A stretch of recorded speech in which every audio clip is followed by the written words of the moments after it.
A news announcement revealed the closing of California's IndyMac Bank and how it was a grand failure. Last night, there was an emergency meeting in Washington. The leaders... In GTX, Bobby Walker gets into an office.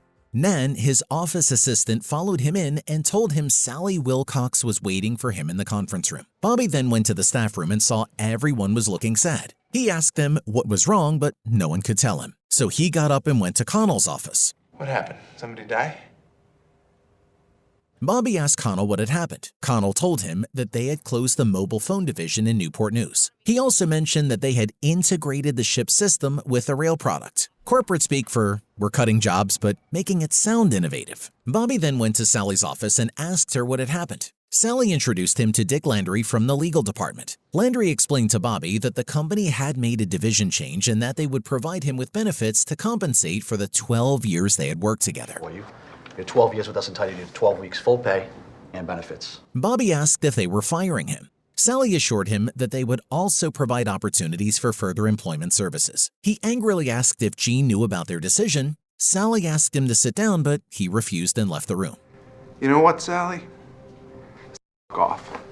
One day he's Bruce Wayne controlling Wayne Enterprises. The next he's Bobby Walker standing outside GTX with a cardboard box. From billionaire to broke, guess even Batman can't escape corporate downsizing. Bobby then started packing up to leave. Bobby's secretary asked what they had said about her job. He told her he hadn't asked anything. At Gene's office, Phil was waiting for him. Gene noticed Phil's demeanor and asked what was going on. His assistant told him that Sally had fired some of the ship system sales group workers. No, but I've been hiding in here all day. They closed Mobile and Newport News. Gene asked Phil if Sally had fired him as well. Phil replied that she hadn't and admitted that he had been hiding in the office all day. Phil shouted, saying he would never let anyone fire him after 30 years of service. 30 years of loyalty gone in 30 seconds. Turns out dedication doesn't come with job security. Back at Bobby's house, Maggie Walker, Bobby's wife, came. Maggie went outside and saw Bobby cooking. She asked him why he was home at that time, and he told her that he was making dinner. Maggie told him they were going to Jack's house that night, but Bobby refused to go. Maggie got upset and went back inside the house. Bobby followed her. They started arguing,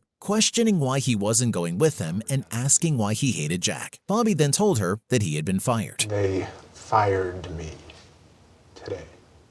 Annoyed, Maggie asked about Gene, reminding Bobby that he had promised to secure his job. Bobby told her that Gene hadn't been in the office all day and that Sally Wilcox had made the decision. Amazing how fast "we're in this together" turns into "sorry, nothing I can do." Meanwhile, Phil went to his house. He asked his daughter Susan Rico where her mom was, and she told him that she had a headache. As Phil was about to go upstairs, his daughter called him and told him that they had found out their next trip would be to Italy. She asked if she was going too. Phil told her she would, but he wasn't sure. I can go, right? A vacation to Italy sounds great, if you still have a job to come back to. Phil went to the bedroom, and when his wife saw him, she asked if he had heard that Colin was fired and whether they were okay. Phil assured her and told her that they needed to get ready for Salinger's dinner, because when your financial world is crumbling, the best solution is a fancy dinner.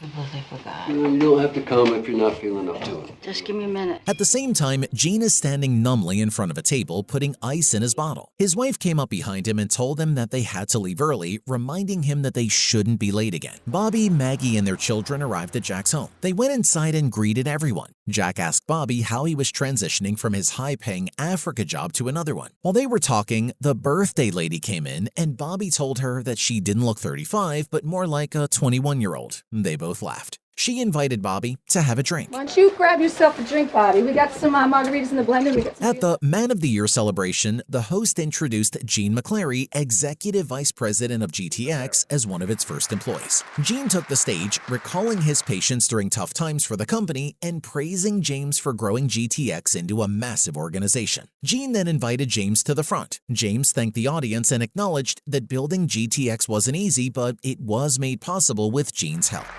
Thank you, ladies and gentlemen. Without a doubt, you don't build a company like... If handing out pink slips by the thousands and then awarding yourself for visionary leadership isn't a corporate villain arc, then I don't know what is. Even Lex Luthor would be taking notes. The next day, Bobby went to a job training. When he got there, Danny met him and asked where he was going. He told him it was an orientation and then pointed him to the room. Inside, a woman told them the requirements for their work and that fear and anxiety were invaluable in a job. Neighbors, dentists, anybody, and everybody. Back in GTX, Gene and the rest of the staff discussed the merger of the ship systems and rail products divisions. Phil and Nan joined them as the staff complained about handling the same number of accounts with half the workforce. Phil responded that they were lucky to have jobs in such times, then shifted the conversation to how they could regain the business. Tell them you're lucky you still have a job. Bobby exited the orientation and looked for a place to sit. When he found one, a worker told him the seat was taken. Danny then called Bobby, offered him the seat, and Bobby thanked him before sitting down. Danny told Bobby that everyone was frightened of him because he was a new employee. Yeah, you're not threatened. NBA? Yeah. Bobby asked Danny why he wasn't afraid. Danny told him that he was a confident person. Danny asked Bobby how long he'd stay, and Bobby explained it was a 3 months full salary and 4 months of outplacement. Danny mentioned he had 9 months but had already used 4. It's like a ticking time bomb. How long can you stretch those months before the real panic sets in? Later, Gene and Bobby meet for lunch. Gene asked Bobby how things were going for him and his family, and Bobby told him that everything was fine. Gene told him that they did it because the company was in a serious condition and they had to reduce the staff. Salinger's under a lot of pressure to boost the stock price before somebody buys in and makes it. Gene told Bobby that he had called some marketers and called them by name and gave him the paper. Bobby got angry, dropped the paper, and left by telling them he would steal them once he started working with their competitors. Bobby went from corporate loyalty to corporate revenge in record time. Hey. Hey, How'd it go? great. At home, Maggie and Bobby talked about his time with Gene. Bobby mentioned Gene was helping him connect with marketers, and Maggie admired it. Holding unpaid bills, Maggie suggested getting a job to help with expenses. When Bobby's father Kevin called, Maggie handed him the phone, but Bobby refused, not wanting to hear his advice. Wait, You read about the laughs in the paper.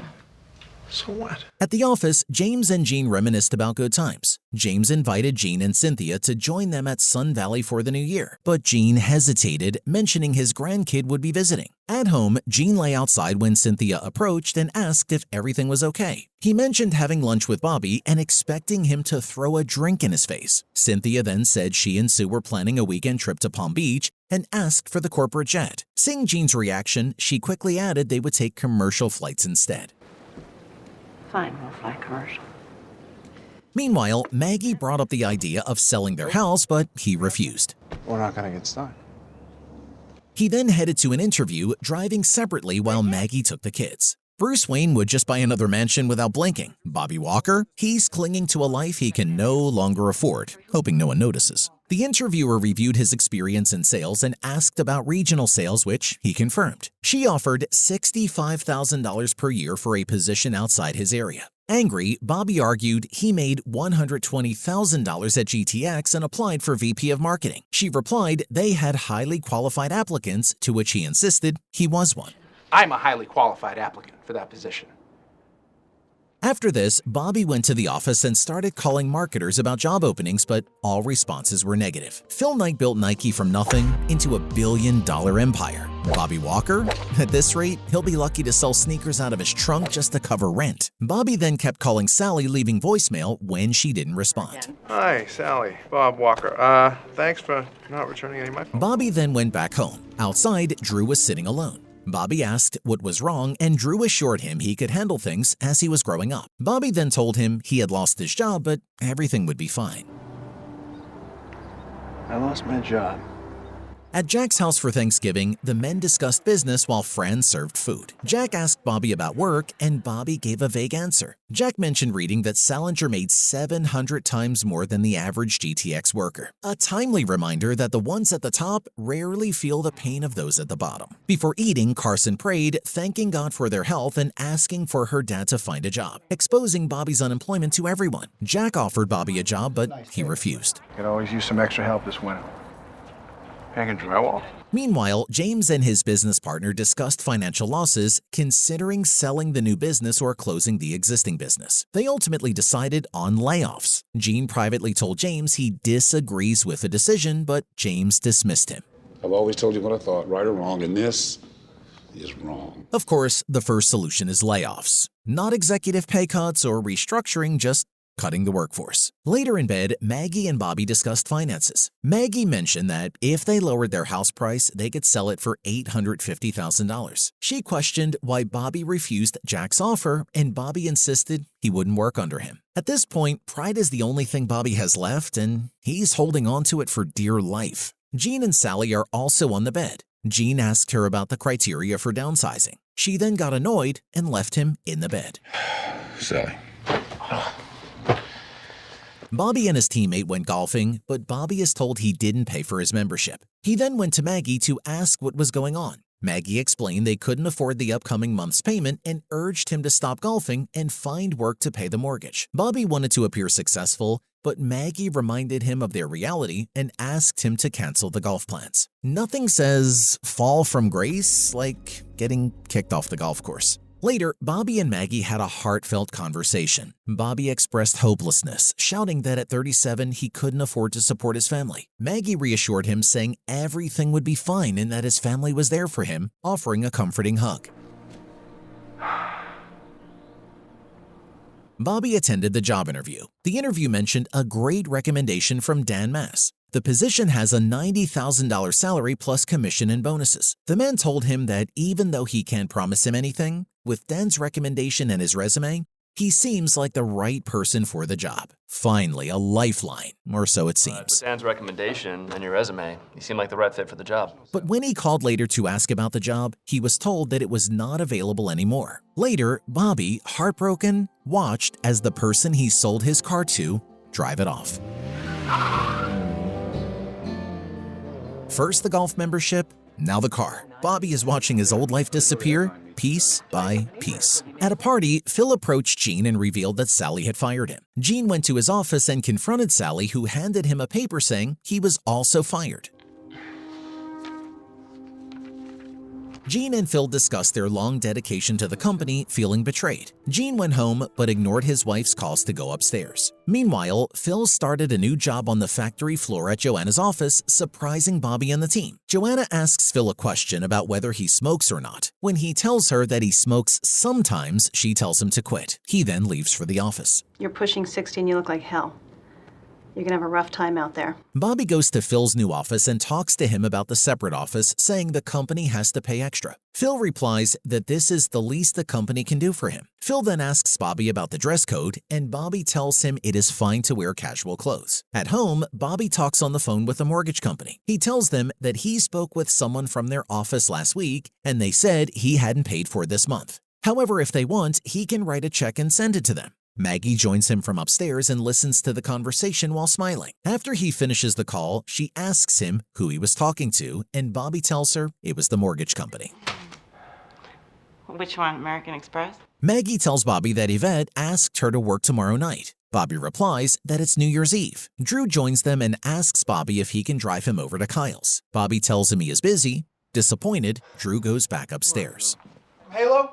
Should play some Xbox. Oh, hey, Bobby, hang on a sec. Maggie explains that Drew doesn't have an Xbox anymore. He gave it back because he knew they couldn't afford it. Nothing hits harder than a kid quietly sacrificing something they love because they see their parents struggling. Bobby then goes back to Jack's workplace and asks if he can get a job. I need a job, Jack.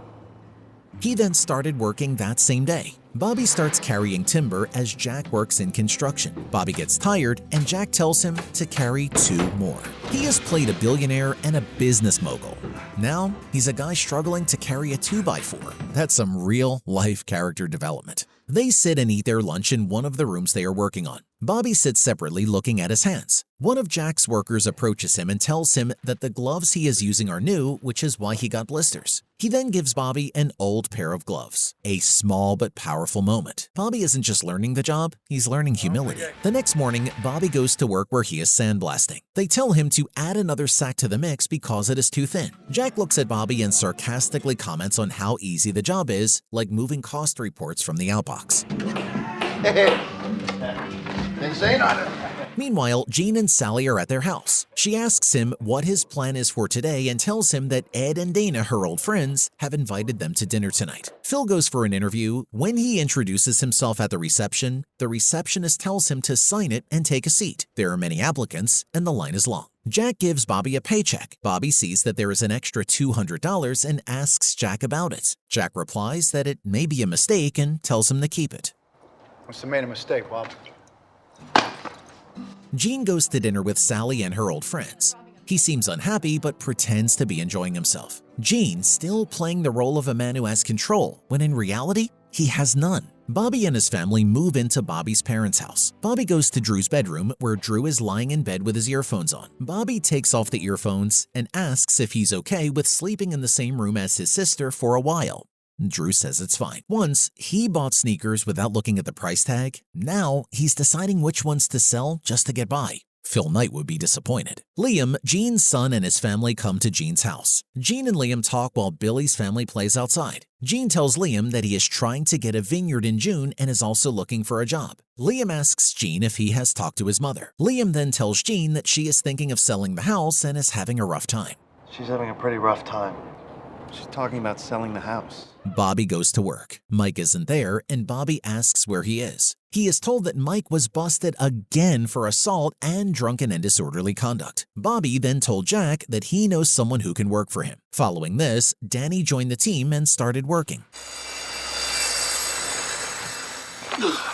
Danny, another casualty of the job market, now picking up a hammer instead of a briefcase. Jean went to a bar and found Phil drinking. He asked to drive him home, but Jean told him he couldn't go home because his wife doesn't want the neighbors to know he has been fired.